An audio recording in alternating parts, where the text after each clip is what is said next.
Right. We're going to call tonight's meeting to order. Can we get a roll call, please? Council members Bertrand. Here. Bodor. Brooks. Here. Story. Here. And Mayor Peterson. Here. If you could join us for the Pledge of Allegiance. I pledge allegiance to the flag of the United States of America and to the republic for which it stands, one nation, under God, indivisible, with liberty and justice for all. All right. Does staff have any additional materials for tonight's meeting? There are no additional materials tonight. All right. Any additions or deletions to tonight's agenda? Staff has no changes. Fantastic. Now is the time for public comment. It's a time for members of the public to address the council on any items not on tonight's agenda. If you would like your name spelled correctly in the minutes, please do write it on the clipboard at the podium. Good evening, Mayor Peterson and members of the City Council. My name is Pam Greninger, and I serve as the secretary to the Capitola Historical Museum Board. And this Sunday, I wanted to invite you all and the public to a screening of the movie The Testing Block, which was filmed in Capitola and other areas in Santa Cruz County 100 years ago.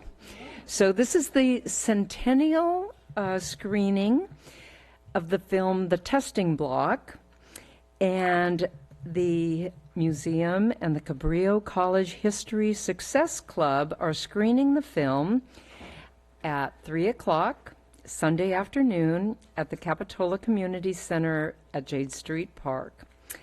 And the story takes place during the California Gold Rush.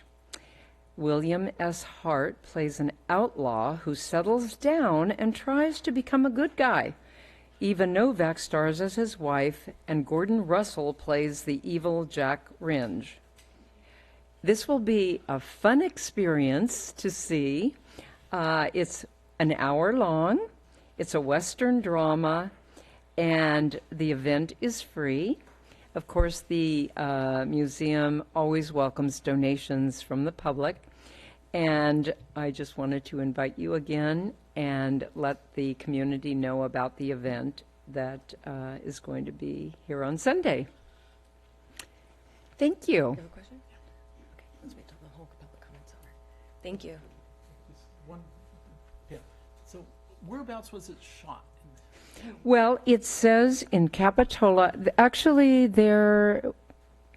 it was a fishing village, like where the Venetian is now, but it was shot some in that area and other areas. I have not seen the film yet, so I will be there to see it. And Frank Perry, the curator for the museum, has put music to the film, so we're all looking forward to that. There will also be a raffle and popcorn, and so we, like I said, we just wanted to get the word out, and hope you can come. Thank you. Thank you. Hi, welcome. Thank you so much. Hi, I'm Monica McGuire. I live in District 2, not too far away, and part of Capitola is District 2, so I'm coming because I'm more engaged than I've ever been before in the election season. And 2020 is the whole year, but we've got limited time before March, and there's so many aspects of things we want to be talking about. And encouraging conversation, asking all elected officials to encourage conversation and to encourage as many opportunities for people to see the candidates as possible is really important. And it's a shorter season than usual. So Becky Steinbrenner is not very well known to most people, and I know she's not necessarily known to the people in Capitola who live in District 2. So I'm wanting to make sure people know there's someone else running besides the incumbent, and that there's only a couple of places so far that people can see both of them speak together and therefore do really good question and answer. One of them will be at Cabrillo College, which the date is the 29th. It's a Wednesday evening from 6 to 7:30 p.m. Nope. 6:30 to 8:30 p.m. Thank you.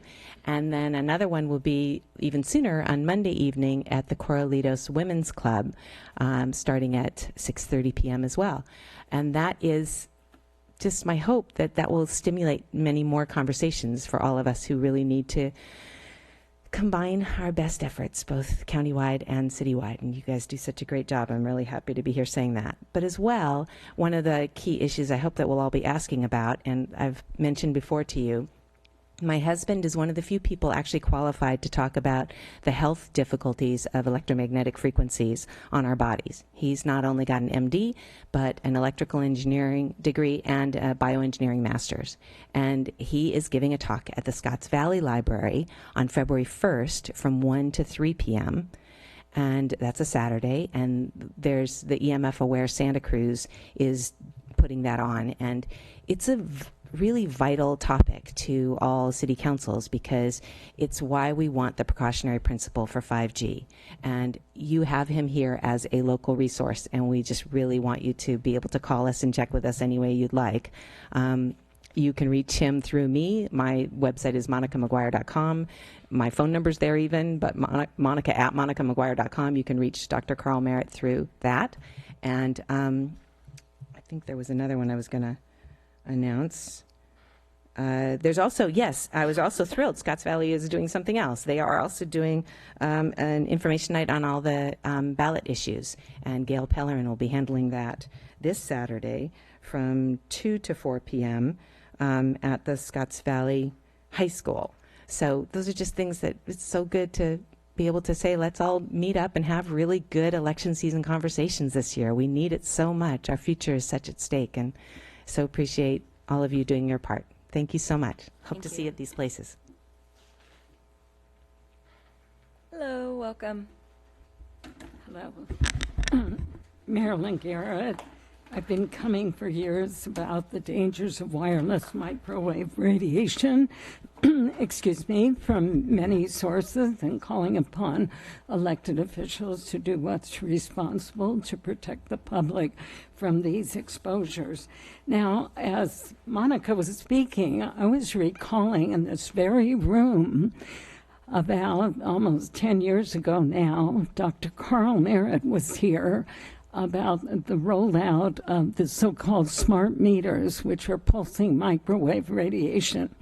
And he addressed the city council at that time on the biological harm that is known. It's a whole range of DNA, strand breaks, neurological system disorders, effects on the fertility, on and on. And Bob Bagan at the time was sitting there, and the council was deciding if they were going to have an ordinance to oppose the smart meter rollout. And Bob Bagan, after listening to Dr. Carl Merritt, made his vote against the smart meters. And he said, frankly, he didn't know the harm. And after listening to Dr. Merritt, he said, I'm scared and I am voting against the smart meter rollout. Dr. Carl Merritt has a background. He worked in radar when he was in the Canadian Air Force, electrical engineering background, but also knows of the biological damage. One picture I remember from a presentation he did titled Health Impacts of Wireless Radiation showed a young woman who had breast cancer. The 4 points of the cancer were exactly where the 4 antennas of the phone were resting against her skin in her bra. This is dangerous technology, and I urge you to do what you can to halt it and halt the rollout of the 5G, which is where they plan to put these antennas on utility poles and light poles every few houses. If you hear Dr. Merritt or listen to this CD I have, you'll get the idea of what's on the horizon here. And the mayor of Nevada City, your colleagues here, Renette Senham, says the 4G, 5G rollout in the public right-of-way is a corporate and hostile takeover of our public right-of-way, and with no concern for Public Health and the Environment. I suggest you contact Renette Senham of the Nevada City Council in California. And I have 3 CDs. Who has a CD player? This is Dr. Martin Paul on this topic, a must listen. So I have 3. Anyone who has a CD player, please take it and listen. You pass this out. Thank you very much. Let me pack up. Okay. Hello, welcome. Hello, my name is Cassandra Flores. I work with United Way of Santa Cruz County. I'm the 211 coordinator. For for any of you that doesn't know what 211 does, it's most likely a referral. It connects you with nonprofits in the community. So, like 411 is for businesses. So 211 is just nonprofits, and any type of needs that you have, you can dial 211 and they can direct you to who provides the services that are close to you, because they ask for your zip code. So they connect you to the closest agency that can help you with your need. And it's 24 hours a day, 7 days a week. And it also, I work with the OES. For in case of an emergency, instead of calling 911 for emergencies, you will be calling 211 to get information on what roads are free or where you can get sandbags when the rains are above level and stuff like that. This year, on February 11, is going to be the 211 10-year anniversary as well. So that's why I'm like, I don't know, talking to the community if they want their agency to be a shout out on the 211 to contact me. My information can be found on the United Way website. And pretty much, you can also text now. You text your zip code at 898-211, and then you receive all the services via text messages. So that's good. That's something that I brought last year, because when I went to the call center, I saw people who were unable to hear, and I saw that as a gap, like, oh, what are we gonna do with the people that are unable to hear well, like, to get the services, so they're able to see it on their phone. And then they can send the links of the agencies as well, so they can check them themselves. As well, this year, I also came up with the website. So we have a central coast, just in case people need services in Monterey or San Benito. So it's 211centralcoast.org. And our website for Santa Cruz is 211santacruzcounty.org. And you can check it out there. If you if you see an agency that is not there and should be there, you can also contact me. My information is in Contact Us, and then you can see all the great job 211 have been doing. As well, on 211, we're trying to, 211 is doing a portal it's called Kinship. So that one is going to help foster families, foster caregivers, to direct them to the services. And then we have a separate specialist receiving those calls that have been going to different trainings to be able to answer any questions that those families need, I guess. But yeah, so 211 is 211 day. And then 211 is nationwide, so all United States is gonna be super heavy in social media and putting it out there information. So your picture is gonna be there too. Thank you. Thank you. All right, are there any other members of the public that would like to address the council tonight? Seeing none. Before we move forward on to city council and staff comments, I was remiss in sharing some information about the broadcast of tonight's meeting, so I will do that now. This meeting is cablecast live on Charter Communications, Cable TV Channel 8, and AT&T UVerse Channel 99. It's being recorded to be replayed on the following Monday and Friday at 1 p.m. on Charter Channel 71 and Comcast Channel 25. Meetings can also be viewed from our city website, cityofcapitola.org. Our technician tonight is Benjamin Thompson. Thank you for being here, Benjamin. And as a reminder, please turn off your cell phones during the meeting. Now we will move on to item 5, city council and staff comments. Any comments from staff? One brief announcement. Sure, great. Good evening, Mayor and Council. I just wanted to give you an update on the wharf. We had a dive inspection done on Tuesday of this week to see if we could come up with a repair alternative for the failed area that didn't involve bringing a pile driver out. The pile driver by itself is about $100,000 mobilization fee. We were successful in determining that basically the end of the piles that are in the mud are still viable, and we can extend the piles using the fiberglass pile we want to use anyway over those piles. So we'll be coming up with a repair alternative, and should be significantly cheaper, which will allow us to do a few more. We're aiming to try and rehabilitate all of the marginal piles that we identified when we did a dive inspection in 2017. So that's approximately, I want to say, 10 piles that we could do with this repair technique that should save us significant money. So hopefully by the next council meeting, we'll be bringing a contract to you for that work. Thank you. Great, thank you. All right, we'll move on to council comments.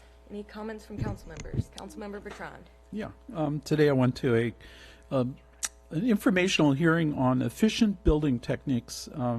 Very interesting, and learned that the normal way of 16-inch off center is now off the drawing board if you want to have an official energy efficient house. And also learned that the techniques used right now calculate the energy loss even due to nails on the outside. So it's very interesting, and hopefully maybe talk to Kitty about it. It's something we could adopt here and make an effort. Thanks. Thank you.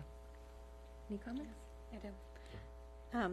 So I'm going to try to do this based off of how we talked about at our last meeting. So my ask is to bring back as an agenda item the process for our plastics ordinance and the implementation of that. I asked a couple of times before, but I believe I directed that to a commission, our environmental commission. So I'm going to try this the different way of asking staff to look into it and coming back with how we implement our plastics ordinance and what we can do to better that process. Do that. Thank you. Councilmember Story? No comments. All right. One more. Okay, go ahead. Yeah, I forgot. I'd like to agendize for future council members. Age-friendly cities have that come to us for a presentation from the Senior Council or the AAA Advisory Board. Okay. Thanks. That's it. All right. And I just briefly have a couple comments. February 8th is the next Sip and Stroll. So I don't know if they're sold out yet, but I know that they're going to sell out pretty quick if they haven't already. So please get your tickets soon. All of the proceeds from that event go to local nonprofits. And also today I was in Sacramento for the League of California Cities Policy Committee meetings. We got a brief overview of the governor's proposed budget, which is quite interesting. And I am a member of the Community Services Policy Committee, where we discussed the governor's master plan on aging. And other issues that we'll be focusing on this year include parks, libraries, health and well-being for youth and young adults. So I will keep you posted throughout the year as we continue to work on those issues. Moving on to item 6, boards, commissions, and committee appointments. Consider appointments to the Finance Advisory Committee. Do we have a staff report? We do. A very quick staff report. So there's 2 potential appointments for this evening. The first is to appoint the Chamber of Commerce's nomination to the Finance Advisory Committee. Chamber of Commerce has made a nomination. I don't have the name right in front of me. I believe it's Pete Cullen. Is that correct? Whew. And so it's the council's job now is to ratify basically their nomination or ask for another nomination from the Chamber of Commerce. And then secondarily, Councilmember Bertrand has the opportunity to appoint. I know we've received a number of applications. I don't know if Councilmember Bertrand has had the opportunity to speak to the applicants for his appointment yet or not. So there's 2 separate actions, one for the full council, one for Councilmember Bertrand. Okay. Great, thank you. Is there any questions from the council about this item? No? Any member of the public that would like to address the council on this item? Seeing none, we'll bring it back for council deliberation. Let's start with the first one, the Chamber's appointment. Pete Cullen, is there any discussion or deliberation? Well, I'll second. I had an opportunity to work with Pete when he was the president of the Friends of the Santa Cruz Library. So he's extremely qualified, great supporter of our library system here in Santa Cruz County. So I'm happy to second Jock's motion to appoint Pete Cullen. Great. Any further discussion? All right, we have a motion and a second. All in favor? Aye. Aye. Any opposed? Any abstentions? Motion carries unanimously.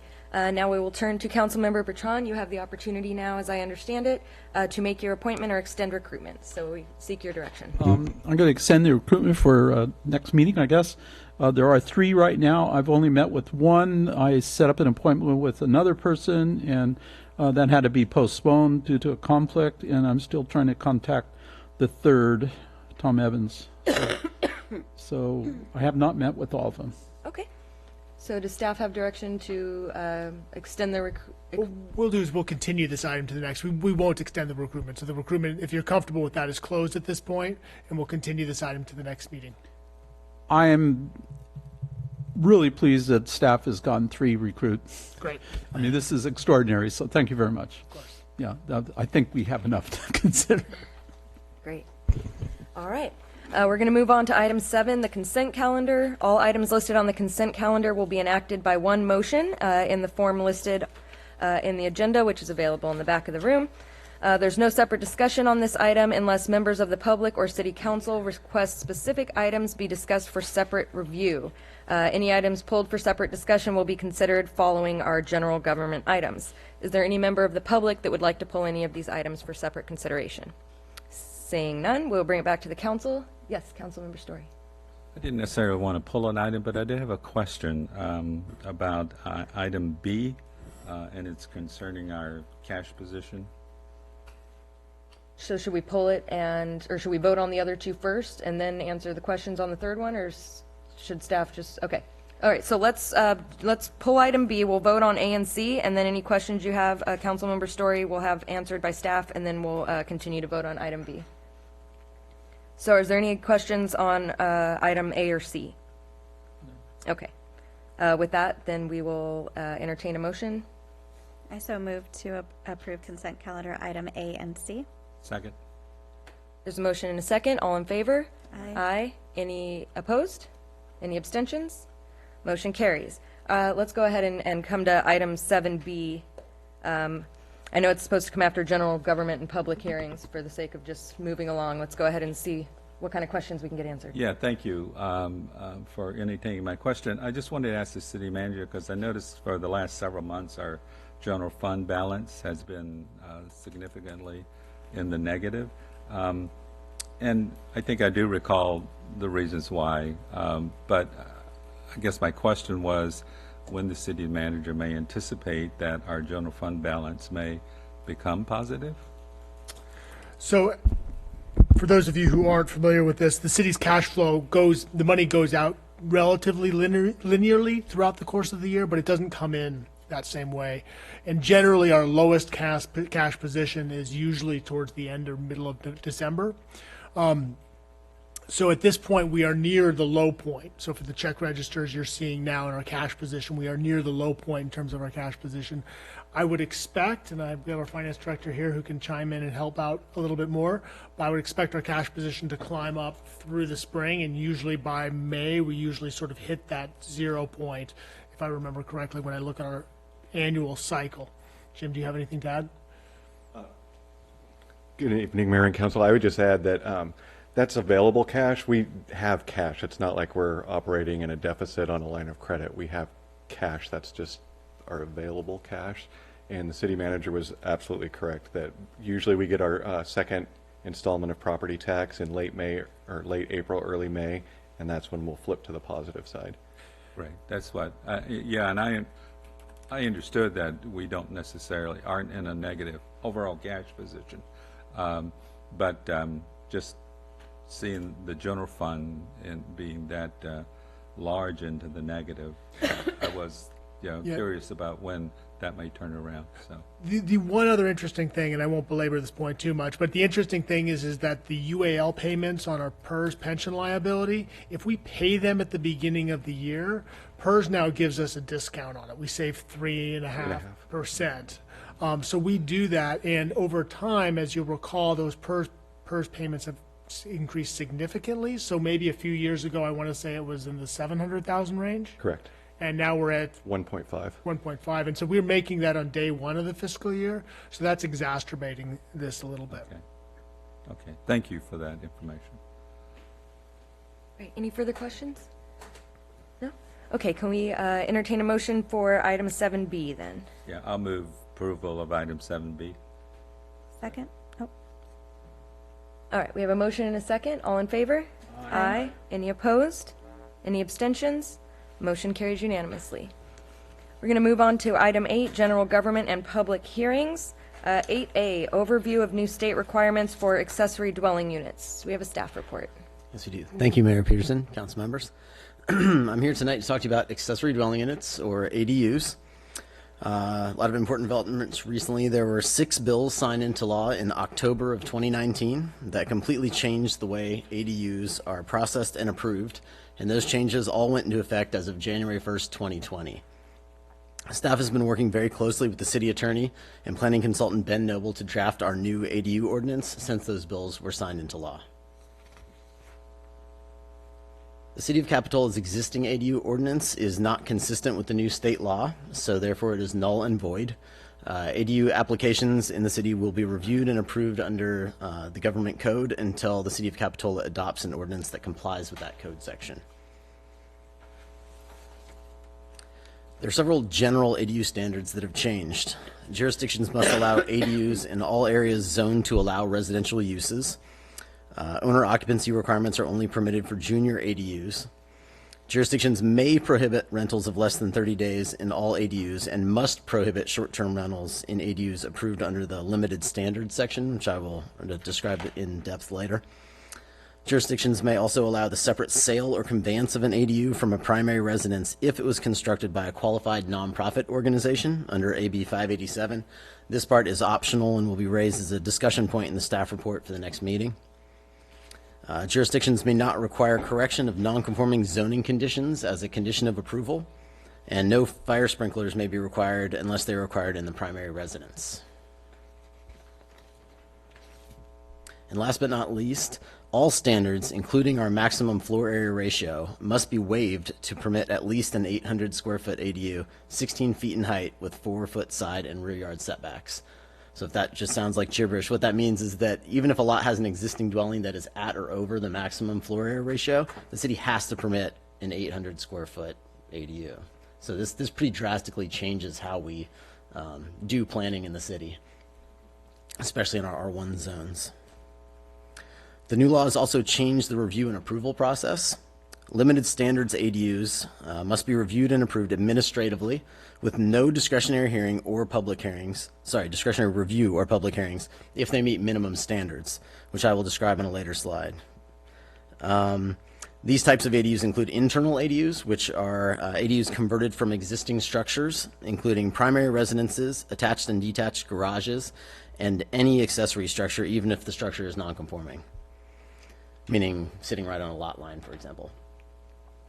Detached ADUs on single-family parcels, internal ADUs in non-livable multifamily spaces such as storerooms, boiler rooms, passageways, attics, basements, or garages, and detached ADUs on multifamily parcels. The time to act on a permit application has also been reduced to 60 days from 120 days unless the application is concurrent with an application to build a new single-family residence. So I'm going to review the 3 types of ADUs in the following slides. Those 3 types are limited standards, full standards, and ADUs subject to design permits.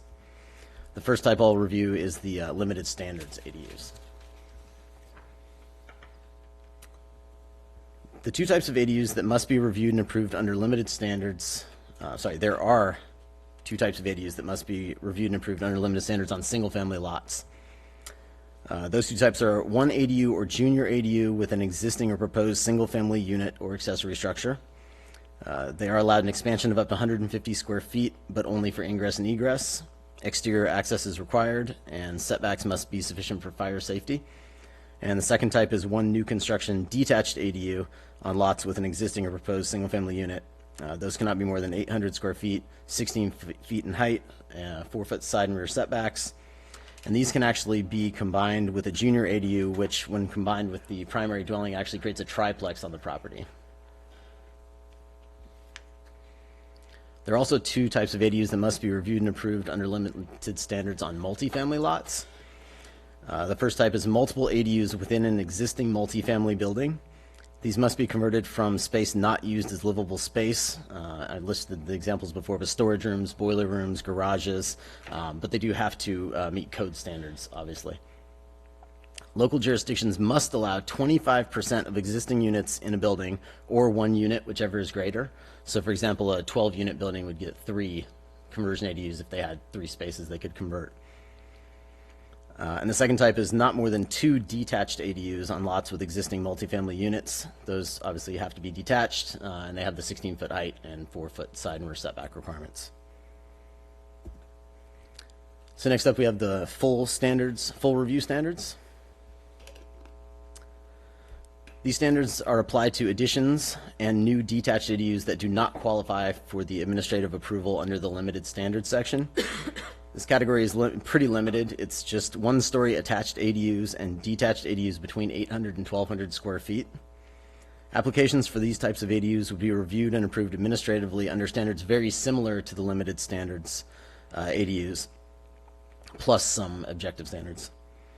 Local jurisdictions are expressly allowed to regulate parking with major exceptions that I'll address later: height, landscaping, architectural review, maximum unit size, and standards that prevent adverse impacts on historic properties listed on the historic register.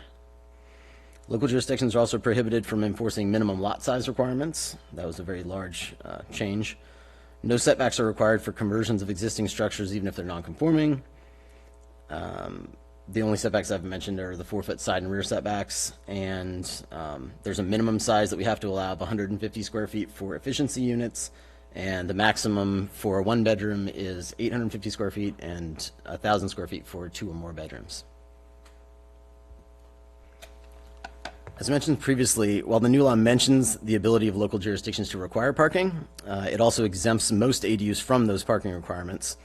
No parking spaces can be required for internal, junior, or attached ADUs. In addition, no parking spaces can be required for detached ADUs if they are located within 1/2 mile walking distance of public transit, located within a National Register historic district or other historic district, when on-street parking permits are required but not offered to the occupant of the ADU, and when there's a car share vehicle pickup or drop-off location within 1 block. However, the first exemption on that list, the one for ADUs within 1/2 mile walking distance of public transit, exempts most of the city from parking requirements, as shown here. The area in gray, which includes most of the Cliffwood Heights neighborhood, is the only area where city could require parking for those detached ADUs.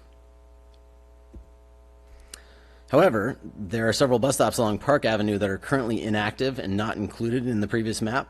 If that bus route were to be made active, all types of ADUs on every parcel in the city of Capitola would be exempt from parking requirements. Given the fact that all types of ADUs will be exempt from parking requirements in the majority and potentially all of Capitola, the Planning Commission may want to consider removing all parking requirements for ADUs from the ordinance. This flowchart gives an overview of how each type of ADU would move through the approval process. The limited standards one, they would submit an application. There would be a 60-day planning and building review. That review can only be made up of those 3 standards I mentioned: 800 square feet, 4-foot side and rear setbacks, and 16 feet in height. And then basically we have to it's a mandatory approval. Second type is the full review standards. Submit an application, same 60-day review period, subject to the general requirements, but then we can also hold it to the development standards and some objective design standards as well. And then it's an administrative approval. And then for the third type, there's actually a design permit required. So they would submit their application subject to the general requirements for all ADUs, the development standards, objective design standards, and there's actually it's the equivalent of a variance in terms of ADUs, but it's a deviation from those standards would also go for a design permit and all those would go to Planning Commission for approval. State law allows local agencies to amend their ordinances to incorporate the policies, procedures, and other provisions applicable to the creation of an ADU only if the provisions are consistent with the government code. However, state law does not limit the authority of local agencies to adopt less restrictive requirements for the creation of ADUs. At their January 16th, 2020 meeting, the Planning Commission requested guidance from the City Council regarding the approach they should take towards the City of Capitola's ADU ordinance and whether to be more or less permissive. So let me start out by saying that the state law is very prescriptive and permissive. For example, we must allow an ADU on any lot that is zoned to allow single-family and multifamily residential uses. We cannot require a minimum lot size. We can only require those maximum 4-foot side and rear setbacks. We can't require setbacks for conversions of existing structures. We can't require parking for most ADUs. We have to consider approve ADU permits administratively. It's a very long list. It's very prescriptive. So what can we actually fidget with? There are only a few limited areas in which a local agency is allowed to be less restrictive, such as parking requirements, setbacks, height, the maximum attached ADU size with new single-family dwellings, the review process, and owner occupancy.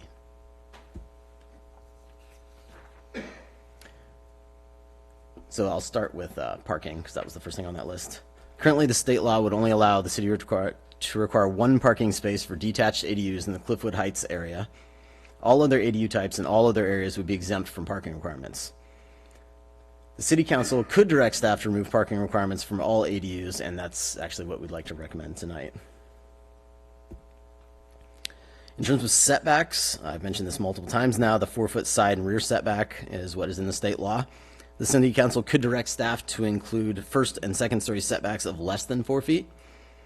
However, in order to adequately address drainage and protect the privacy and solar access of neighboring properties, staff recommends the city go with the state standard rear and side setback of 4 feet. In terms of height, under the new state law, a local agency must allow an ADU of 16 feet in height. There is no maximum in there about 2-story ADUs, so the draft ordinance is going to include the 2-story ADU height limit from the existing Capitola ADU ordinance, which is 22 feet. The City Council could direct staff to include a height greater than 16 feet for 1-story ADUs or greater than 22 feet for 2-story ADUs. However, in order to protect the privacy and solar access of the neighboring properties, staff would recommend we go with the state standards of 16 feet and the proposed one we have in the draft ordinance of 22 feet for 2-story. In terms of maximum attached ADU size, this is getting kind of into the specifics here, but for only attached ADUs, the state requires that we include a maximum ADU size of at least 850 square feet for a 1-bedroom attached ADU and at least 1,000 square feet for a 2 or more bedroom ADU. The City Council could direct staff to include a maximum that's greater than that. The state standard, however, can already result in ADUs that are larger than the primary residence in some cases in Capitola. So staff recommends the City Council just stick with the state standard maximum ADU size of 850 square feet and 1,000 square feet. In terms of the review process, I mentioned that the state requires us to process most of these administratively and within 60 days from the date that we receive a complete application. The City Council could direct staff to make the review and approval process administrative for all ADUs and reduce the required maximum review times, say from 60 days to 30 days. However, staff, because this is a brand new thing and there's so much different, we would just recommend that you stick with the ones that they've given us of 60 days and administrative on the first 2 types and a discretionary on the third. And then owner occupancy. So this one's a little convoluted in that the state law prohibits owner occupancy requirements on ADUs between 2020 and 2025. While this provision sunsets in 2025, any ADUs approved during that period shall remain exempt. And state law requires, on the flip side, that junior ADUs have an owner occupancy deed restriction. You can't really change those. You could make it so that in 2025 we start requiring them again, but this is such a shifting field here that we would just recommend, just for now, not including an owner occupancy requirement except on the junior ADUs. You could, however, go one step further and direct staff to either not enforce or remove owner occupancy deed restrictions that are already in place on ADUs approved prior to 2020. This is something that we're just requesting direction from you on that last section there. In terms of next steps, the draft ADU ordinance will be presented to the Planning Commission at the next regular meeting on February 6th. Once the Planning Commission has approved the draft ordinance, it must be reviewed and adopted by you. The new ordinance must then be sent to the California Department of Housing and Community Development within 60 days. HCD is going to review those. They may submit written findings in regards to our compliance with the government code section. If HCD finds that we're not in compliance, we have to do one of two things: either amend our ordinance or adopt the ordinance without changes, but include findings explaining how we think we comply with that government code section. And just one last point: ADU ordinances are ordinance updates are exempt from CEQA. So, in summary, we would like to receive guidance for the Planning Commission on how permissive we should be with the draft ordinance. I can return to those slides if you'd like to discuss them individually. And at this point, I'll hand it back over to you for discussion and questions. Thank you. Does council have any questions on this item? Yes, Councilmember Story. Thank you, Mayor. Thank you. That was a lot. I hope we can go back to each one of the areas in which you wanted some direction for us, but particularly focused on the parking requirement or the lack thereof based upon the public transit exception. And maybe if you could go back to that slide. Like the map? The map, yeah. So just to understand, as I understand, the government code section says that parking requirement, one, the government code normally would allow parking requirements under section X, but there's an exception if it's within a half a mile of public transit. What is defined, and how have you defined public transit for the purposes of that map? These are active bus stops. That's all the dots in black. The black dots are all actual bus stops. So the only ones that are not active are the ones right along Park Avenue on the right there in the green section, and that's what exempts that in this slide. That's why that area is not highlighted. So so all the rest of Capitola is within a half mile of a bus stop. Yeah. Okay. This is the result of a sort of one-size-fits-all approach from the state, where this one in particular was not really designed for a city as small as ours. So usually these would be much more spread out, and you would have a lot more where you could require parking. But in our situation, we have so many in such a small area that it just, in effect, just exempts everything pretty much. Okay, thanks for that clarification. Any other questions from council? Questions? Yes, Councilmember Bertrand. So I read in here we have some discretion as far as the length of time that a owner can rent an ADU. And on the packet, I'm not sure which page it was because the copy doesn't give me the page number, but a local agency shall require that a rental of the accessory dwelling unit created pursuant to this subdivision be a term longer than 30 days, and we have some discretion over that. So you didn't cover that. Am I misreading? We might have missed that one, but that's another area that we included that as we went with the optional way of applying that to every ADU. But partially because that's something where we only currently allow them within our CV zone anyway. So we have the option of saying whether 30 days or 365 days. That's my sense. Only with everything except for junior ADUs. Junior ADUs, you have to limit them to. You have to limit them? They can have short-term rentals. The rest of them can't. Okay. So the way we have it right now, a JDU can be 30 days, but everything else has to be longer than that? And what's the length of time that it has to be at least? Or is there a minimum? Sorry, let me go. I'm just trying to understand Minimum of 30 days. Yeah, sorry. So therefore, it's a long-term rental and not short-term vacation. Okay, in that sense. Okay. So what I'm getting at is if we could do 30 day, 30 day, 30 day, basically that takes the rental unit off of the housing stock because it's, appealing to people who want to stay for 30 days, not permanently. So my other question is, in terms of arena numbers, at 30 days rental, if we agree to that, as opposed to long-term rental like a year or 2 years or 3 years, how does that affect the arena numbers, what we're meeting in terms of arena? So for arena numbers, the market rate units would, a new ADU would count as a new unit for market rate units. So arena numbers are broken up into different affordability ranges. Okay. And unless there was a deed restriction tied to the ADU in which we were requiring that the ADU be at a certain market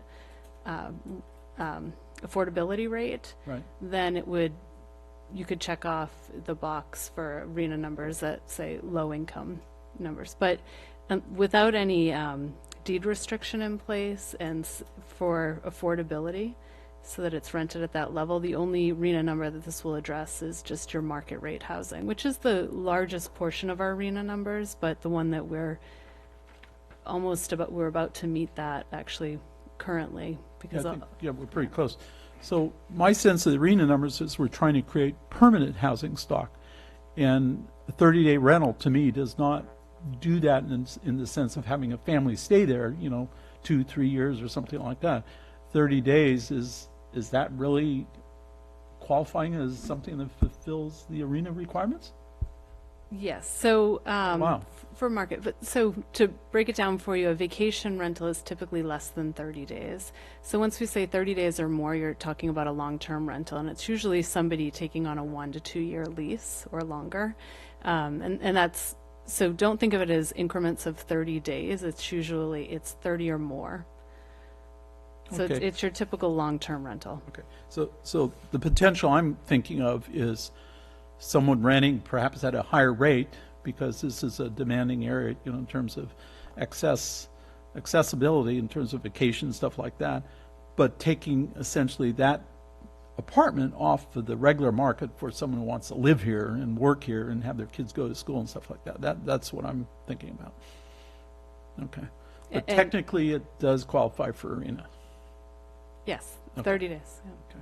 I want to correct what I said earlier too. So here's what the state law says. It says local agencies shall require that a rental of the accessory dwelling unit created pursuant to this subdivision, and this is applying to the limited standards ADUs, be for a term longer than 30 days. So you can't do Airbnbs, for example, on any of the limited standards ADUs, and then it's up to us whether we would like to apply that to all the rest of the types, which we have in our draft ordinance, and you could tell us not to if you'd like. Okay, and that's by basically saying 30 days or long, or up to a year or something, put some requirement there. Okay. That's how we do it in our current code too. So Historically, when we did the most recent zoning code update, there was guidance not to allow short-term rentals within our ADUs because we really treat those as part of our housing stock. Yeah, and that's what I want to keep. And so I just want to clarify that. The other question I have, I got lots of little points, but I can deal with those later. In terms of water requirements, we don't have our own agency here. We have SoCal Water District, and also for sanitation.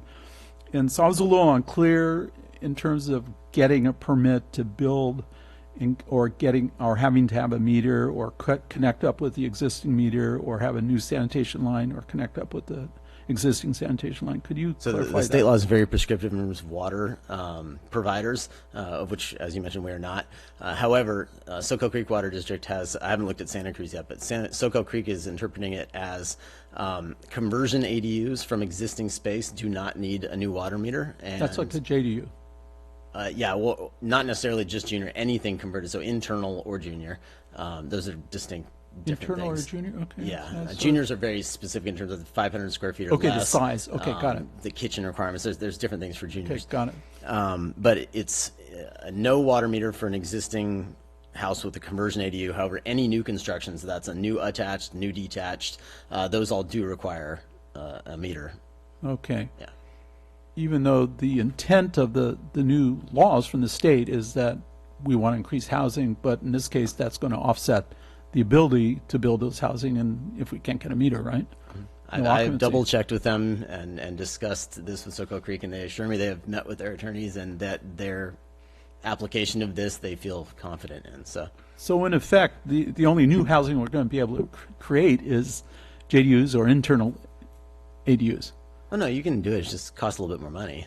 Oh, how much more money? Can you give me an idea? Believe the difference. Well, so not required for conversion. So there's no new meter, and then there's a split actually with the new construction ADUs, and it's a difference between about 9,000 for an ADU of 640 square feet or less, and about 20,000 for anything over 640 square feet. And I believe that has to do with the size of the water meter and the projected demand. Okay, so we can do it. It's just the meter is going to. Okay, depending on use and stuff. Okay, thank you.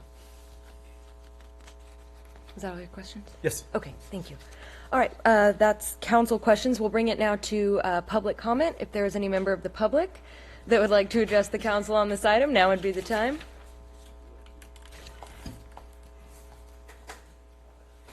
Good evening, welcome. Hi, Peter Wilk, Planning Commissioner. So I wanted to explain why we kicked this up the chain in terms of some of these requirements and asking you guys for guidance. And it's a general attitude. At least that's what I was looking for. I know Ed Newman was also kind of on board for this. Generally we look to the general plan and the existing code for guidance, and we interpret that the best of our ability, saying that those are the wishes of Capitola. But this is a new issue, and it's a very political issue, frankly, and it involves how do we want to embrace the affordable housing crisis? Do we want to go with open arms? Do we want to say, no, we're already built out? And I didn't see that, since this is a fairly new issue, I didn't get any guidance from the general plan on that. And certainly you could just say, well, any change to our municipal code, we're going to fight because we didn't put it there. But again, this is something that the state is taking a very strong attitude with, and it seems like Santa Cruz at least has embraced it, because their setback criteria is less than 4 feet, for example. And I don't necessarily need guidance on whether we want 16 feet or 4 feet, but I would like to have an attitude if someone has a new ADU, it's a new construction, and it's a nice unit and it serves the needs, but it's, say, 2 feet from the lot line. Should our attitude be, look, we want to fight this tooth and nail, we're overbuilt, we don't want to, any opportunity we can to reject these kinds of things we want to take because it's going to create new traffic, all the issues, right? Or do we want to say, no, we understand what the state wants, and we're going to embrace it as best as possible. So when we get an application that we think is reasonable, even though it may be 17 feet high or, what kind of attitude should we take? And I think Ed would agree with me at least, don't feel that the current general plan or the current municipal code gives us that kind of guidance, and we should turn to our elected officials for that guidance. Thank you. I would say that in that type of a situation, we do have a section called Deviations, which I mentioned very briefly in here, that would allow you to do the equivalent of a variance. So anything that deviates from any of those standards, the Planning Commission will have an opportunity to approve those. And there's a very specific list of 9 findings that they'll need to make to approve that. So when you get to see the ordinance, you'll get to read through those findings that they need to make to approve those types of projects. Great, thank you. Seeing no other members of the public, we will bring it back to council for deliberation and a vote. Does council comments? Councilmember Story? Well, thank you, Mayor. And as I mentioned earlier, for me, it would be helpful if we went through each one of these areas in which the Planning Commission and the staff were looking for direction from us, so that we can just maybe in an orderly way address each item. With that said, I'm going to give my perspective, is that the state has mandated certain public policy direction concerning providing additional housing, and that is imposed upon us, and we must accept those requirements and standards. However, we are an extremely congested and built-out community, and particularly have the impacts of parking is greater on Capitola than it would be in some other communities, particularly in Santa Cruz or in Watsonville, I think that we have a much higher sensitivity toward more cars parked on our streets. In many neighborhoods, there's already not enough parking. And so with that, in balancing the interest of housing, and I assume that the state regulations are moving forward that public policy basis, which we must accept and follow, and to that extent we should. But for where we can protect the community and have more ability to respond to our local residents about the potential issues that this may create, I don't think that we should be more permissive than what the state is imposing upon us. So that's my general overview. And it's not to say that, if there are variance situations, we currently work through those. There will be those deviation possibilities, but they should go through a formal review process if somebody wants to deviate from what the state requirements are and what we have ultimately adopted to, I think, be able to control and protect our community. So that's my overall statement, and then we can try to address each one of those, and I'll respond with kind of that approach in mind.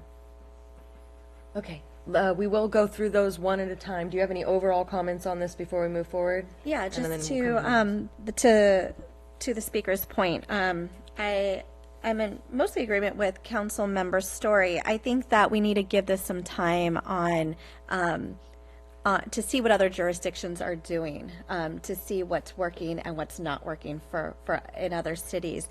I'd ideally just like to see staff come back like in a year or so on how are they dealing with improving the affordability of ADUs and things of that nature. The only piece I would disagree with Councilmember Story is regarding the parking section. So, and I know we'll talk about that, but so that's where I would differ. Councilmember Bertrand, general comments? Yeah, I'm very happy that Peter came from planning and gave us a sense of why it came back to us. So I appreciate that. So in general, I do look for the planning to be giving guidance and to see how a particular plan and someone's project fits into the neighborhood. And I think that's their purview, and I respect their judgment on that.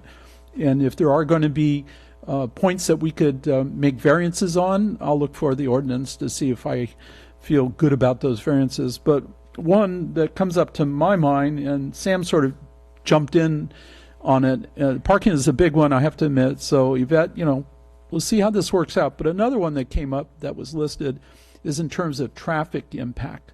And I heard that, and you haven't stressed that. So is that one of the variance issues, that's going to come up? I'm not sure. And I'm not sure how that actually is understood in terms of traffic impact, It is explicitly mentioned that we can put standards in there related to traffic impacts, but it's not really expanded upon in the state codes, so. I would love to know what that means, okay, because traffic is a major issue in the city, and what is actually meant by this whole thing of traffic impact? Not clear to me. Thanks. All right, so let's go through these one at a time. These are the items that you're seeking guidance on, correct? That are on the screen right now? Yes. Okay. Let's start with parking requirements. Any council comments on the parking requirements, other than what was already mentioned? Any further comments on this end?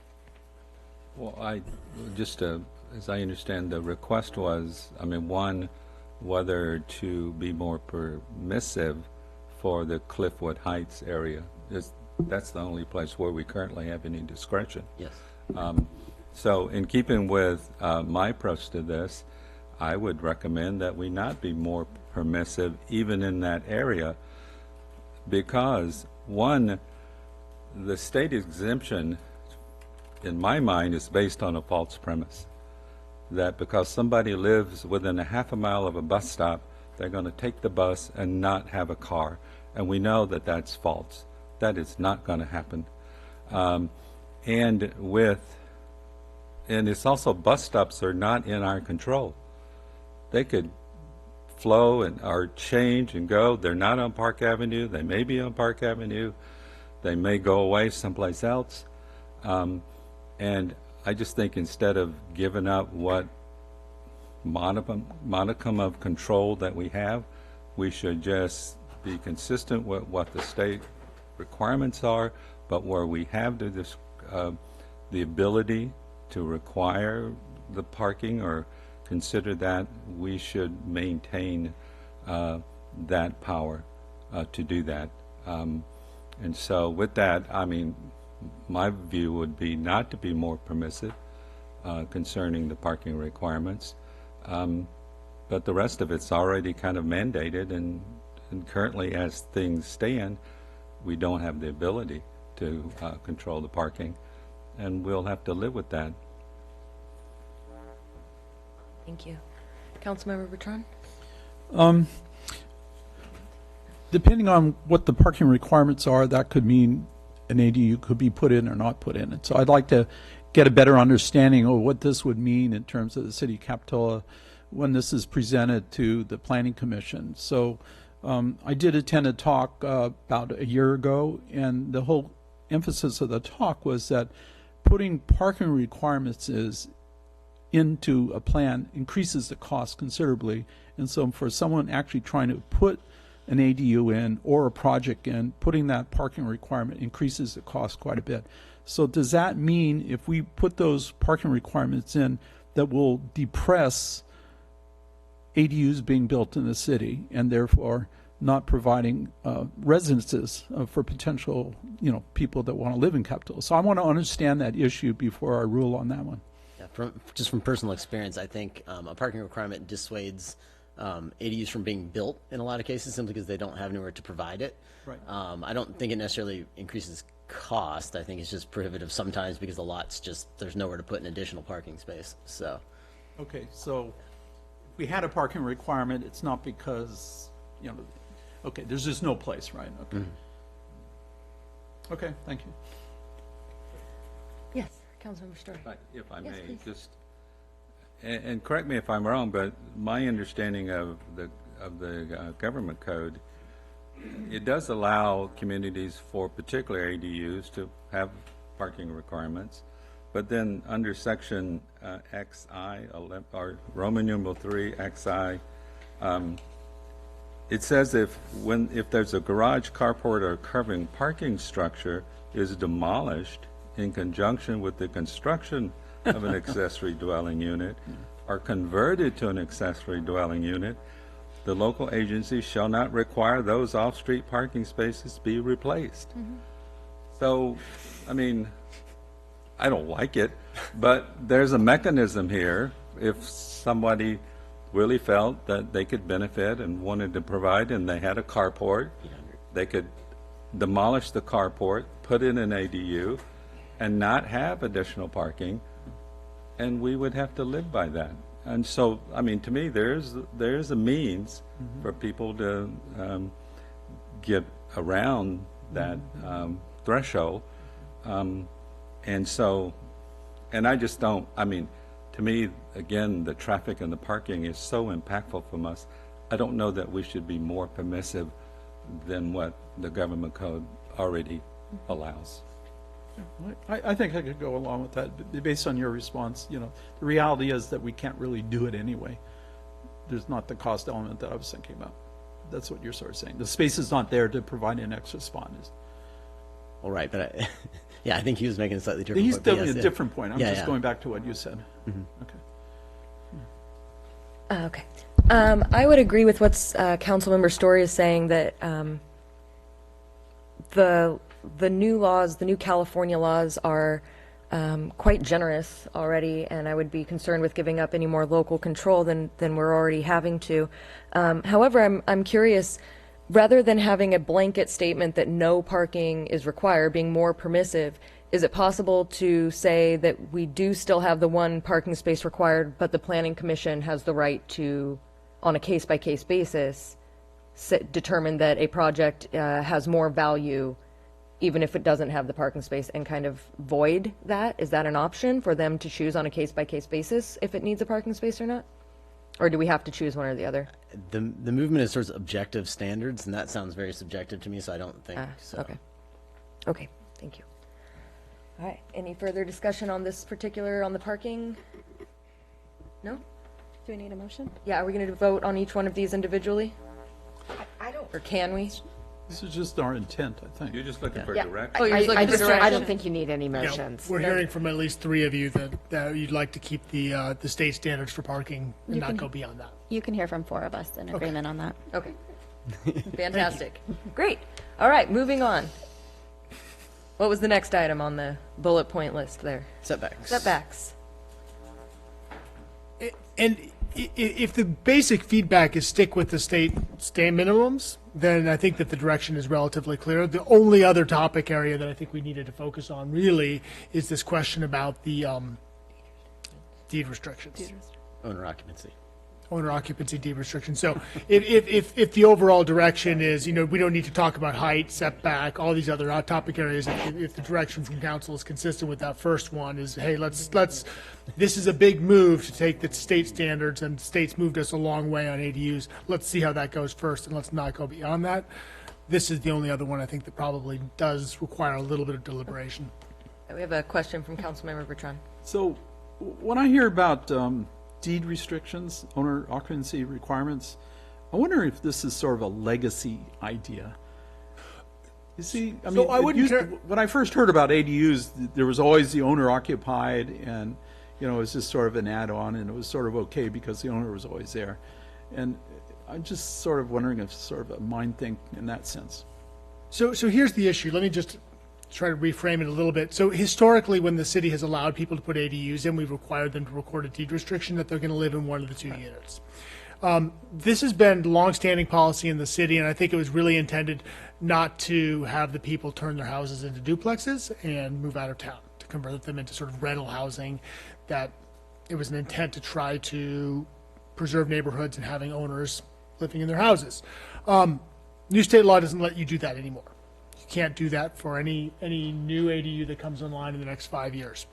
So the question is for those existing folks who play by the rules and have signed these deed restrictions, would the city want to reconsider them because new ADUs don't have to, or do we say, look, that was the rules that were in place at the time that they did this, and they need to live with it?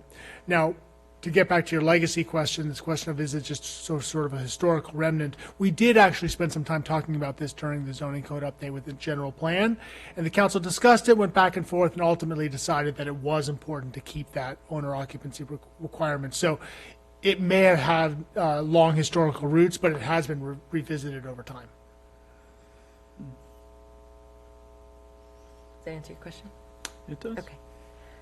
Yes, Councilmember Story.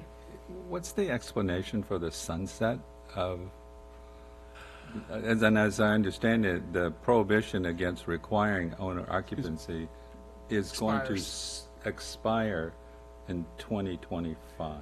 I would bet you anything that before 2025 comes, that date is extended. I don't understand the logic either. And staff? No, I don't know the logic, but I'm guessing that it was probably a debated point, and this was the way they came to compromise. It was a compromise to pass the legislation. And, I would be surprised if it wasn't extended, but we'll see. Maybe there's statewide backlash. It is an opportunity, though, for us to learn from it during this 5 years. When we're seeing more without the requirement of owner occupancy, to be able to decide, is this something we should lift? We haven't had a problem in the last 5 years, or we should never lift this because we've had so many problems. So it's really an opportunity for us to learn from it. Yeah, I mean, I wouldn't be interested in actively setting, going back on the decision that previous council members have made and deliberated upon. I think, to your point, Katie, that we should do this wait and see, sort of like what I mentioned earlier about, what's working, what's not working in other cities, and then receiving some feedback at a later time, like in a year or so. Yeah, I'll go with Yvette on this. Yeah. could we consider it on a case-by-case application basis? It- I get it. Because it would be specifically tied to the owner. So would you have like, owner interviews? That would be objective. Well, with that look on your face, I was. I knew the second I answered the question, I wanted to pull it back. Thank you. Person of few words, but many facial expressions. Okay, so am I understanding that we have consensus not to remove prior deed restrictions on previously approved ADUs? Yeah. Yes? Staff? Okay, cool. Moving on. That concludes. Oh, that's it? Okay, great. We're going to move on then to item 8B, consider a new photo traffic enforcement contract. Staff report. Captain Daly, would you like me to run it from here? Yeah, that'd be great. I'd be happy to. Thank you.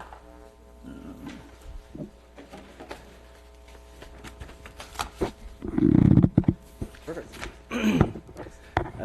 Good evening, Mayor Peterson and council members. I'm here this evening to present on the red light photo enforcement program that we have, and would like council to consider a contract between Vera Mobility for continued red light enforcement on 41st Avenue. So let me start with a little bit of history of the program. So for the past 14 years, the city has had a partnership with American Traffic Solutions, which is now Vera Mobility, to operate 2 red light cameras on 41st Avenue. The whole point behind the program was to enhance safety on 41st Avenue because it is one of the major thoroughfares in Santa Cruz County and the busiest thoroughfare in Capitola. So currently we have 2 red light cameras on 41st Avenue. The first one is at 41st Avenue in Clares, right there by Burger King, and the second one is 41st Avenue at the Capitola Mall entrance. The current contract expired on December 6th, 2019, and we're currently operating with a 90-day extension. So why do we have this program? Because traffic safety is a priority for the community and the police department. Prior to the installation of the red light cameras, we had 66 collisions on 41st Avenue. The primary goals for implementing this program was the 4 things was improve safety, reduce collisions, increase driver awareness, and changing the driver behavior. So the next thing is the results of the program. So since the inception in 2005, we've had and this is comparing the 2005 data to the current 2019 data, that we've decreased by 60% accidents on 41st Avenue and Clares. It's been a decrease of 89% of accidents at Capitola Mall and 41st Avenue, and an overall decrease of 79% of accidents along the whole corridor. And the next slide we'll go into, this just outlines the data from 2005 through the current 2019. You'll see that the blue represents the 41st Avenue and Clares, and those numbers are the collisions. The orange will represent 41st Avenue and the mall entrance, and then the white represents the 41st Avenue corridor. So you can see on the far left is prior to the installation of the red light cameras, and then you can see it gradually trickles down to the current data. So it's showing that there's an increased, that the main goal is changing that driver behavior. So let's look at the costs. Currently, the contract is $5,100 per month per camera, so it's per approach. So we have 2 approaches, the one at 41st and Clares and the one at 41st and the mall entrance. So the total cost per month is $10,200, and this contract is basically outlined to where if the city does not collect the $10,200 for adjudicated fines, then it's called a flex payment plan, so the money actually gets deferred. To date, we have actually never collected over $10,200 a month in fines, so we've never exceeded that. And one point of clarification, that residual amount that isn't paid gets deferred and then excused at the end of the contract. So Right. It's never paid. And so the recommendation from staff is to authorize the city manager or his designee to enter in a 5-year contract with Vera Mobility, formerly ATS, for red light photo enforcement on 41st Avenue. And with that, I'm open for any questions. Questions from council? Councilmember Story? Yeah, thank you, Mayor. Thank you, Captain Daly. My question is the cameras, when they take the picture of the drivers running the red light, what do they actually take a picture of? So there's actually there's 3 pictures and a video. And what happens, there's a picture of the overall intersection, there's a close-up of the license plate, the front license plate, and then there is also a picture of the rear, and then there's a video. And so what happens when that initial violation, or we call it an incident, because it's not a violation until an officer proves it, that gets then forwarded to ATS, which is out of Arizona, and then they there's a filter process. So what happens is they look at the vehicle's registration, and they compare it to the driver and see if there's a match. And then there's parameters that we can set. So one of the things is if it's very close to the limit line, those get automatically filtered. And so once we set those parameters, those that get vetted out are then sent to an officer who actually physically reviews them and matches the license plate with the driver information. Right. So you can identify the driver of the vehicle in most instances. Yes, and in fact, the state of California, it's a driver responsibility, so we actually have to identify the driver. So what we do is we pull up the still photo, and then we also have access to CalPhoto, which is the DMV database, and we compare those two. And so that's how we make the verification. And when the officer who approves the incident, is that one of our officers, or is that the contractor that does that? So the Verimobility actually does the first kind of filter, but then any of the incidents are then sent to an officer, and then we have the officers that are assigned to the motor unit are then responsible for viewing those, and then they actually have to issue that citation. So, okay, so an officer with our department actually issues the citation after reviewing the camera photographs and video. Has anyone ever successfully contested one of these citations? We've actually had a very high success rate with our current court systems. There has been, not to say that it's perfect, but we've had some that have been challenged through attorneys, and they've been successful. But I know that our success rate is in the high 90s. Very high. Great. Thank you very much. One point of clarification, just for anyone if they didn't get it. Verimobility, they can't issue a ticket. They can dismiss a ticket.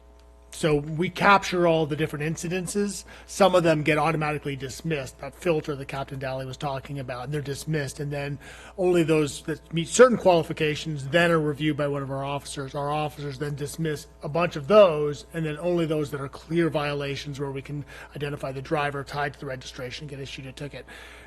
Help me remember approximately what percentage of incidents turn into tickets? It's about 20%. So of the citations that we review, we issue about 20%, and we have a very liberal approach to it. It's not a black and white. So like a right on red into the mall, unless there's some other contributing factor, we typically dismiss those. Yeah. Okay. Well, you know the reason I asked that, because one of the complaints that I've heard about these systems is that I guess in some jurisdictions, it's actually the contractor who makes that determination of issuing the citation.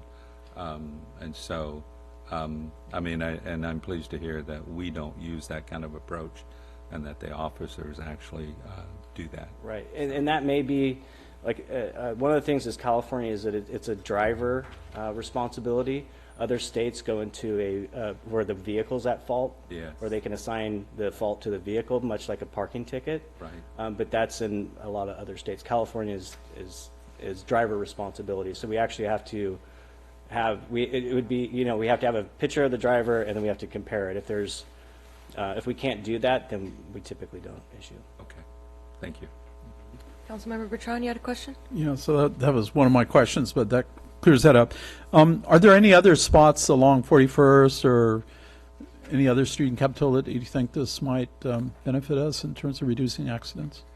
Actually, back in 2000, but well, prior to the installation of the cameras, they actually did a pretty extensive survey on 41st Avenue. And initially, they had, I believe, both north and southbound approaches monitored. And we realized that the vast majority of the violations were on the southbound approaches. And they actually identified those intersections as being the most relevant for the system itself. Okay.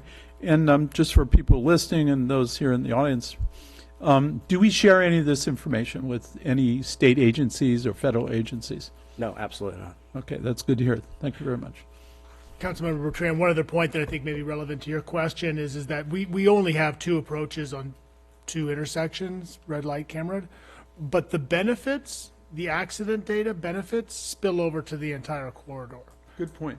So I think if we were looking at these data right here and we were seeing that the specific intersections that had the cameras, we're seeing drastic accident reductions, and the corridor as a whole wasn't, then I think the question of should we consider deploying more of them would be a really logical one. I think in this case, people just associate the 41st Avenue corridor with having red light cameras and drive differently in that entire corridor. So I would say what we have is working. Okay. Thank you. Yeah. All right. Any further council questions? I just have one question. It looks like we're going for a 5-year contract for this. If by some amazing chance we win a year and no one's run any red lights, we're not issuing any tickets, is there any kind of opt-out contract if it's determined we don't need this anymore? Or how would that work? So there is actually a termination clause in the current contract. It's based on, it's a prorated rate. So if we were to, it would be more if we were to say, if we were to adopt this and a week from now cancel it, obviously that amount would be higher than maybe the week before the 5-year expiration. Part of it though is that this is a no cost. So if no one ran red lights, it would be wise of us to just continue with the contract, and once it expires, we would just fulfill that. Great, thank you. All right, is there any member of the public that would like to address the council on this item? Seeing none, we'll bring it back to the council for further comment and deliberation and a vote. I move we extend it for another 5 years. I will second that motion, but I would like to maybe add some comments Please, about, yes. because I was here on the council when we originally put them in, and they were very controversial when they first went in, and to some extent they still are. A lot of people claim that they're unconstitutional, they're unfair, and it's just a means for the city to make a lot of money. But I think I'm very proud of the results that we've seen in terms of safety. And I think our police department need the tools that they need or have available to be able to increase public safety in places that they can't be. You can't be everywhere in the city. And I think the data speaks for itself. And so with that, I think the benefits of these cameras far outweigh the issues. And I'm not going to deny that maybe there are some, but I think we've handled them very well. This is not a means for the city to make money. It's to increase safety and to provide tools to our police department. And I think that, you know, as we're looking at the mall project, we're going to need to look at more technology in order to control, minimize the traffic in that area, and to, you know, continue to increase and emphasize public safety. So those are the reasons why I'm going to second that motion and support it. Comment, yes, please. You were on the city council at that time. Yes. I was in the audience at that time, and I was pretty upset about the motion to bring those contacts. That was you, huh? Yeah, I was very upset about it because same things. And sharing of information is one of the main things that I was worried about, and we don't do that, so I'm covered. And the reduction of accidents is a no-brainer for me. Great. We have a motion and a second. Any further comments? Okay. All in favor? Aye. Any opposed? Any abstentions? Motion carries unanimously. Thank you. Thank you. Thank you, Captain Dowd. We're going to move on to our last item of the evening, item 8C, discuss developing a code of conduct. Do we have a staff report? Sure, Mayor Peterson, members of the council. So last fall, council directed staff to prepare an agenda item to come back and talk about developing a potential code of conduct for the city. In general, codes of conduct identify sort of a set of values, rules for office holders to help for them to help sort of govern how they interact with each other and how they go about fulfilling the responsibilities to the city. Codes of conduct can apply, they almost always apply to city councils, and sometimes they can also apply to members of other city boards and commissions. Usually there's some segments that apply to all boards and commissions and others that are just strictly to council. So as part of a process to understand a little bit more about codes of conduct, we reviewed multiple codes that were developed by other jurisdictions. They really varied. Some of them were a single page, which was really just sort of a statement of values about how they intended to interact with each other. Others were quite comprehensive documents. As documents got more comprehensive, they would expand upon the values that they sort of shared and they expected each other to all uphold, to usually include more examples of maybe how they might interact with other city resources. That is how council members communicated with staff and provided direction to staff, with other boards and commissions, other non-city bodies, whether they would be unified in conveying a message if the city had, for example, supported a measure but maybe an individual council member opposed it, how that would take place. And then lastly, some of the more robust examples include procedures to investigate and ultimately sort of adjudicate potential violations and potentially penalties associated with it. So we've looked at numbers of different ways, and the staff report outlines a couple of different options about how to develop a code of conduct. I think thinking about, in a lot of cities, I think looking at the situations that they're in when they develop a code of conduct, it's often sort of robust issues that are taking place at the time. We don't have that, and I think my suggestion about how to move forward would be to form an ad hoc subcommittee of a couple of council members who are here this evening to work with staff. We can review a couple of codes of conduct internally and then come back with a recommendation to the full council. So with that, I'm available for questions. Any questions for staff? Yes, Councilmember Bertrand. Yeah, so I notice you have a section in here on how to proceed, the ad hoc, but also scheduling meetings and workshops and stuff like that. Can you expand your thoughts on that from staff perspective? Well, so I think the staff report outlines a couple of different options about how to prepare a code of conduct, and one of the options to prepare a code of conduct would be to bring in, hold sort of a workshop or retreat, and really spend a significant amount of time as a body debating kind of what the values and how we should craft a code of conduct. I don't think in this case that's necessary. Frankly, I'll be honest with you, in reviewing a lot of codes of conduct, there was a lot of repetition between them. So I think that a lot of that process, different bodies put themselves through. At the end of the day, the outcome was often quite similar to what other jurisdictions did. And in some cases, the process may have been more intended to resolve some internal disputes rather than really focused on the document. So my recommendation is forming the ad hoc committee. We can certainly explore other options about how to go about doing this. Once it's in place, as a council, you may want to ask to hold a training with other boards and commissions. I think you brought that up at the last meeting about how best everyone can uphold the standards that are in it. That's certainly something we could look at once we have a code of conduct done. Sam, would you say something? Well, I just wanted to add that as part of this process, I reached out to the other city attorneys in my firm and said, who works with cities that have protocols, codes of conduct, and I think I got like 30 in response. I mean, and Jamie is right, they are all over the map. And some are very prescriptive about sort of, in Healdsburg, we have probably one of those 25-page documents. It's really a set of protocols. Is it shorter? Oh, great. It might be thanks to me. It's really sort of prescriptive about, how to put something on the agenda, what the goal-setting session looks like each year. It's sort of more of a guidebook. And then at the other end, there are some that are more focused on the kind of behavior of council members. And those are the kinds of things that I think are very difficult to navigate when you get to a point where you need them. And so I heartily agree that it's a good thing to do when you don't necessarily need a code of conduct. You're all very genial. So follow up to my question to you, Jamie, is that I just don't want to be in a position where we don't keep it alive.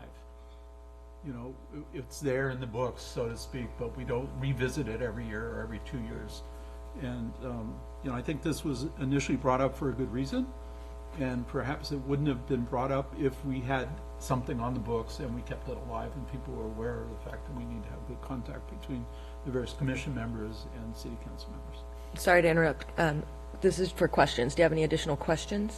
Because we can come back for comment. It just hasn't gone to public comment yet, so we just have questions right now. Accept that. No problem. No? Okay. No more questions. Questions? No questions. No? No questions? Okay. Any member of the public like to address the council on this item? Seeing none, we'll bring it back for comment. Council member Bertrand. Let's see, what was I saying? Okay, so I think I already said it. I just want this to be something that currently, you know, our state requirements are we take all these different online courses every year. It's sort of in the same vein. You know, I have to admit I miss them all the time, but still. Any further comment? No? Okay. Vice Mayor Brooks. Yeah, sure. I agree with the staff recommendation. I think it's a great idea to begin the process of creating an ad hoc subcommittee, and I think I'd like to be on it, and I'd also like to nominate my pal over here, Councilmember Story, to join me on that subcommittee, and then in hopes that we can create this code of conduct and bring it back to council for review and approval, and to come up with a plan on implementation. I think you've heard it many times before from me about the onboarding process, and we really need to tie those two things in together. And we're already up here, and it's never too late to implement a process of onboarding, which would include hopefully this code of conduct and anything else council would see fit. But I'm hoping that Councilmember Story would agree of joining me on this subcommittee. Well, in anticipation of being compliant with this anticipated new code of conduct, I accept. That's the first rule of the code of conduct. You have to agree when you're nominated. Exactly. Yes. I got a question though. So Yvette, what do you mean by onboarding? Oh, so onboarding is like when you come into a new position or a new job and you've never done it before. And so like understanding Robert's Rules of Order, or understanding protocol of being a council member and how motions are made and all of that sort of stuff. Similarly to Planning Commission, who follows the same rules. Most people who are appointed or elected generally don't go through that type of training. And I think it's important to know those things before you take the seat, but sometimes that doesn't happen. In addition, other jurisdictions have code of conducts, and so they implement that, guiding principles, they review the city's budget, all of that kind of training that should actually take place before, you know, your first meeting. I think that's really important so that you have your leg ahead when you're up here. Okay, good. Do we need to vote on this, or just... do we need to vote to form this ad hoc subcommittee? I think there's a motion and a second actually on the floor. Was there a motion? I'll make it says a discussion, action. So I make a motion. It doesn't, right? It's a discussion item? You should make a motion. We're trying to figure out if you've actually made the motion. I did don't think you did. I I think you just suggested I don't think there was a motion. That's funny. I heard a motion and a second, but I said it, but not as a motion. No action. So I'll make a motion to approve staff recommendations to form a city council ad hoc subcommittee with myself and council member Story to work with staff to create a draft code of a conduct policy for review by the full city council after we're done with it. We have a motion. Do we have a second? Come on, Sam. Oh, well, I'm on the committee, so I thought maybe I'll second. We have a motion and a second. All in favor? Aye. Any opposed? Any abstentions? Motion carries unanimously. And that concludes our meeting. Oh, calendar. That concludes our meeting. Have a great evening. Take care of yourselves and take care of each other. Good night.